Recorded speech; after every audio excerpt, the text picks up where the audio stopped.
Hi, I'm John Carvalho, president of Stone Oak Capital and Divestopedia. This is our masterclass on selling a mid-market business. In this class, we were talking about the letter of intent. I'm joined by my peers of world-class investment banking experts, Michael Carter, managing partner at Carter, Morse and Goodrich in Southport, Connecticut, Simon Davies, managing director at Spectrum Corporate Finance in the UK, Bill Snow, Managing Director with Jordan Knopf and Company in Chicago, Illinois. Bill, a letter of intent is such an important document and it sets the stage for the transaction. At a high level, can you provide your views on the purpose of a letter of intent and the objectives that this document should be achieving?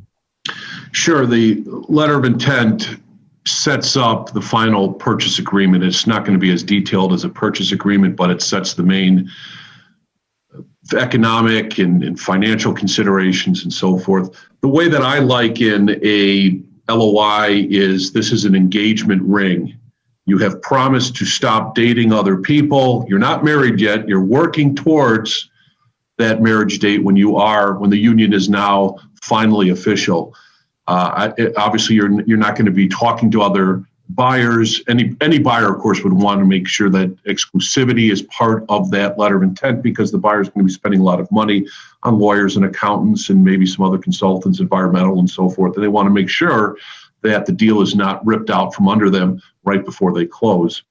As I said, it's quite a bit of detail. One of the tricky things is making sure that you have the right amount of detail because sometimes you can get too tricky and too much detail negotiating in that letter of intent, and you're getting away from the fact that you're still not under exclusivity. So coming up with that right amount of detail to sign that LOI, because a lot of those details, especially the legal aspects, will be hammered out by the attorneys.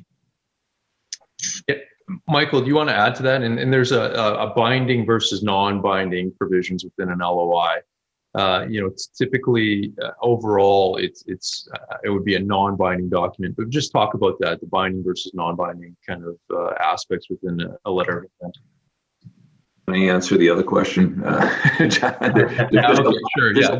Let's go back and let's get your view on the purpose of that document then. Yeah, I mean, there's just a lot of value here. So versus binding and non-binding.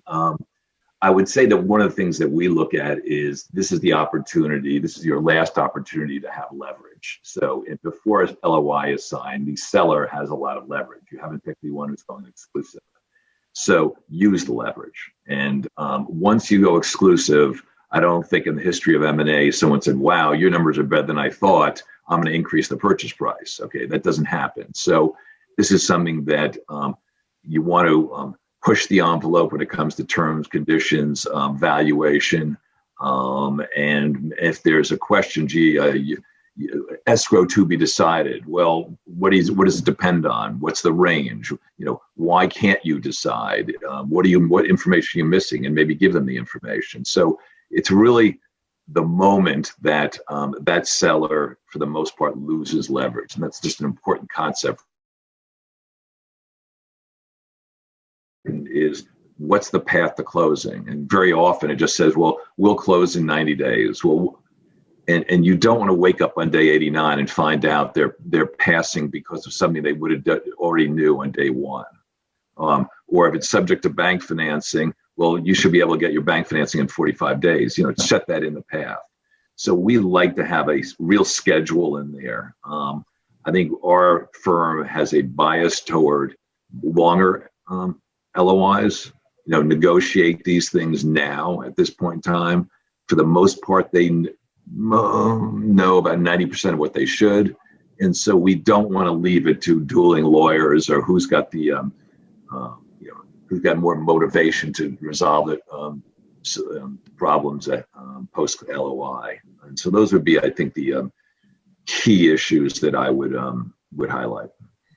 Great point. Simon, do you want to add, again, just the overall purpose of the LOI and what you like to, what you like to achieve with it? I think it's horses for courses in terms of your client as well, because some clients do want to hammer out all the points of detail, which may involve, you taking a week over agreeing the LOI, but at least it sets the scene for the rest of the transaction, and you have it. You have the framework for the lawyers to then work to. But we have other clients who are just keen to see the buyer spending money. And they know that the buyer will only start spending money when due diligence gets involved and they're paying people.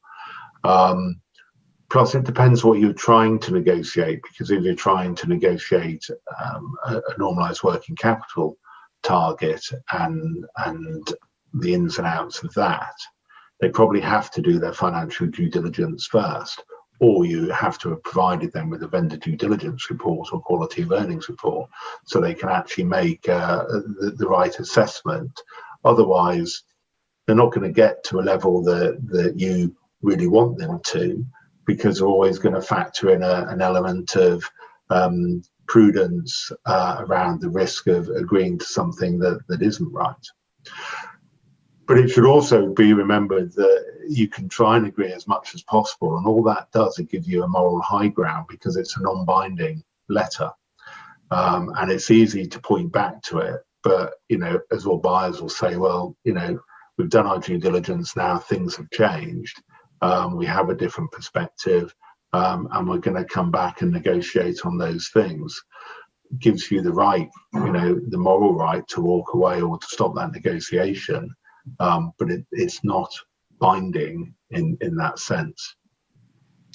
You made a really great point around, trying to negotiate as many points as you can in an LOI, but maybe there just isn't enough information on the buyer's end to be able to negotiate some of those points. So it's a very delicate balance between, trying to hammer out all the points in a deal versus, both parties having enough information to make those judgment calls.